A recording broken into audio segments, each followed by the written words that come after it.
Super drama review पर आपको खुश आमदीद। ड्रामा बेरुखी की अगली किस्त में आप देखेंगे मंसूर साहब अपनी भाभी और सबीन से आकर कहती हैं कि मैंने उन्हें रिश्ते से जवाब दे दिया है। इधर आगा जी इर्तज़ा को आकर बताती हैं कि मैंने किस तरह तुम्हारे लिए सबीन के रिश्ते की बात की है। सबीन और उसकी माँ ने रिश्ते से इनकार कर दिया है। इस तरह मेरे दिल में उनके लिए और भी इज्जत बढ़ गई है और मंसूर साहब ने भी रिश्ते के लिए हामी भर ली है। इर्तज़ा ने तो पागल होना ही था।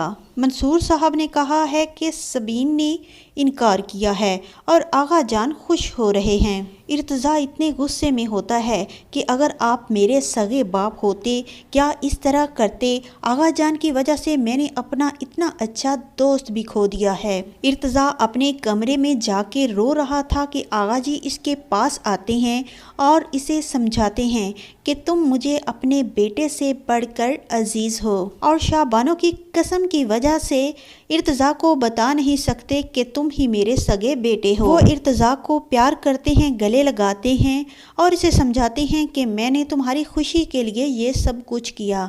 मुझे यकीन है कि मंसूर साहब अपने घर वालों को मना लेंगे। दूसरी तरफ इर्तज़ा सबीन की गलतफहमी दूर करने के लिए ऑर्फन हाउस जाना चाहते हैं और इधर सबीन जब ऑर्फन हाउस जाने के लिए घर से निकलती है तो मायरा इसके बारे में बुरा भला कहना शुरू कर देती है कि इर्तज़ा से मिलने के बहाने वहां जाती है, वहां जाकर उससे मुलाकातें करती है। सना इससे कहती है कि आप सबीन बाजी के बारे में बहुत गलत सोचती हैं, वो इर्तज़ा भाई के बारे में ऐसा सोच भी नहीं सकती। तो मायरा इसे कहती है कि बंद करो इस मनहूस औरत के बारे में गवाही देना। और शाबानो को जब पता चलता है कि इर्तज़ा सबीन से मिलने के लिए गया है तो ये गुस्से में आग बगोला हो जाती है कि ऐसा क्या है उस लड़की में कि वो इर्तज़ा को पसंद आ गई।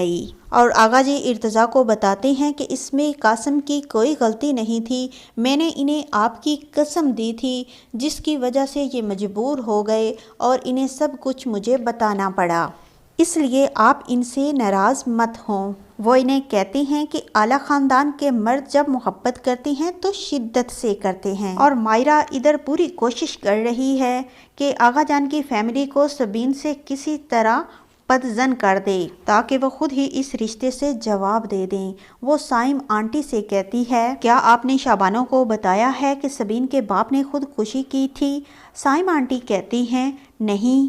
तो मायरा कहती है यही तो बात बताने वाली थी उन्हें। और शाबानो को जल्दी है कि इर्तज़ा की शादी अपनी पसंद की लड़की से करवाएं। ये इधर रिश्ते ढूंढती फिर रही हैं। आगा जान इन्हें कहती हैं कि कुछ दिन ठहर जाएं। इन्हें यकीन था कि सबीन और उसकी माँ मान जाएंगी, लेकिन शाबानो शादी की जल्दी है ताकि वो सबीन को इससे दूर कर सकें। वो आगा जान से कहती हैं बहू को अगर घर लाना है तो रवायत को बढ़ाने के लिए ही लाना है, वरना जोड़े तो जानवर भी बना लेते हैं। दूसरी तरफ आप देखेंगे कि इर्तज़ा सबीन से बात करना चाहता है लेकिन सबीन इससे बात करना नहीं चाहती और सबीन जब जा रही होती है तो सीढ़ियों पर से इसका पाँव फिसलता है तो इर्तज़ा इसे थाम लेता है। इर्तज़ा बात करने के लिए सड़क तक इसके पीछे जाता है कि इसे बता सके कि आगा जान को आपके घर भेजने में मेरा कोई हाथ नहीं था, मुझे तो इस बात का इल्म भी नहीं था। इधर मायरा अपने मामू को फ़ोन करके कहती हैं कि आप आज कुछ अच्छा कर दें, जिस पर वो कहते हैं कि मैं आज ऐसा करूँगा कि जिस पर तुम खुश हो जाओगी। कामरान का आदमी सबीन को ट्रक के नीचे कुचलने के लिए निकलता है।